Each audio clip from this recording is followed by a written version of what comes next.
back to your favorite show right here on YouTube, The Give and Go, 32 for 32. And today, just like you watched yesterday, you know that we're doing today. We're looking at the Denver Broncos, what they did in the 2017 NFL season, what they should do this offseason, getting Tim's advice right here, right now.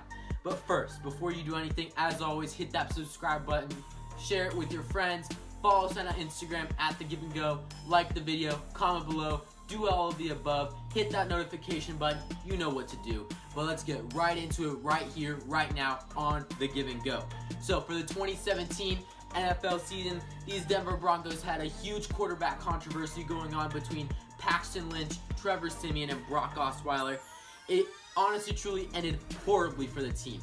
They were constantly divided between each faction of the organization. Their team performed really inconsistently. The weapons couldn't develop a rapport with either quarterback, and overall, they did horrible because of it. I gave them a D for the 2017 NFL season. They had high expectations at division. I predicted them to go 9-7. They horribly failed, going 5-11 overall. Their defense was still overall solid, but their offense really tanked. That's why they hired Bill Musgrave this offseason to take over for that offense. The defense, though, is getting really old, and we'll talk about that in just a minute. But overall, the thing that killed them over the most was bad special teams. They allowed many kickoff returns for touchdowns. Punt returns were really bad. Their kicking game was pretty decent, but their punting game wasn't that good either. So overall, the 2017 NFL season did not go as expected. The 2018 offseason has to be a big one for John Elway and that staff, with Vance Joseph leading the way for the second year.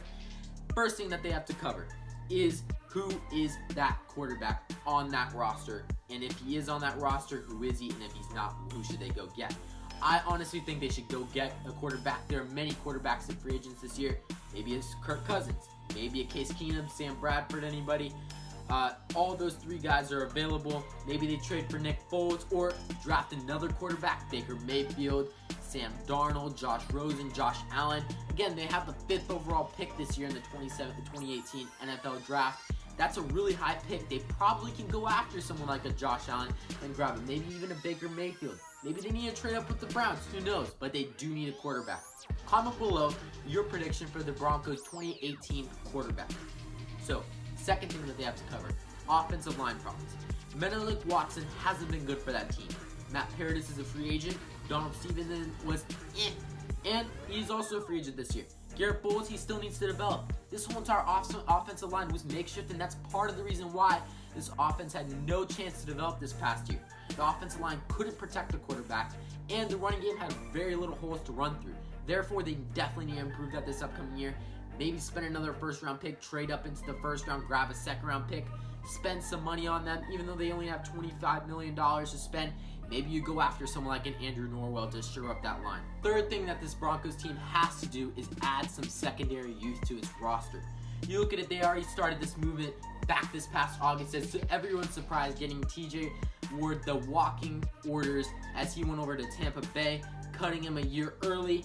But look at that roster. It is really old, and they spent so much money on that secondary. Look at Talib. He's owed $12 million this year, and if they cut him, they only have to pay him $1 million. Look at Harris. He's owed $10 million. The dead cap space on that one's $2.7 million. They could save $22 million right off the bat on those two contracts. My opinion, I think Talib should go, and they should keep Chris Harris, but maybe restructure that deal into some back-end years. Because Dan Harris, even though he's an elite cornerback right now, he ain't no top 5 cornerback.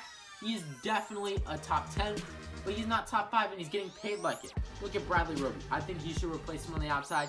Maybe they go spend a first, maybe second, or even a third-round pick on a cornerback or a safety to shore up that secondary. Comment below what the Broncos should do with that secondary this offseason. Should they keep Aqib Talib? Should they keep Chris Harris? Should they keep both? And if so, should they actually go and develop some youth players? Fourth and final thing, in my opinion, that the Broncos should do this offseason is add more weapons. I talked about the offense already twice. This is the third time I'm talking about it. Look at C.J. Anderson. Is he an elite running back? Maybe in fantasy, but really in reality, he is not. He's a bruiser. He can get the yards when he needs to. He's a second running back. Definitely not an elite running back. Le'Veon Bell is not even close to him. Neither is David Johnson. Leonard Fournette and Kareem Hunter are definitely going to take him over. Alvin Kamara, Christian McCaffrey have the opportunity in the next 2 to 3 years. He's not a top 10 running back, maybe not even a top 15 running back in this league. Neither is Devontae Booker, and they need to go draft a running back. Demaryius Thomas and Emmanuel Salinger are solid number 2 wide receivers in this league, not number 1 wide receivers. They're not getting any younger, and Thomas is getting paid $12 million to not produce on a consistent basis. The Denver Broncos need to go grab wide receivers this offseason. Marquise Lee is available, so is Allen Robinson. Maybe they go trade for a Des Bryant in a new environment. I don't think that's the answer. I think they need to go draft someone really young to help shore up that wide receiver core. And they also need a tight end for whoever the quarterback's going to be this upcoming year. I see the tight end is a quarterback safety blanket, as you know. Jake Butt is getting back this year. Hopefully he becomes healthy and overall helps that team out. So, John Elway better get this right. Otherwise, it might be his last year in Denver, and you all know that as well. Thanks for watching 32 for 32 right here on The Give and Go. Hope you join us tomorrow as we look at the New York Jets, what they have to do this offseason, what the surprises were last year, what they should do this year. And thanks for watching. We'll see you tomorrow on 32 for 32 on The Give and Go.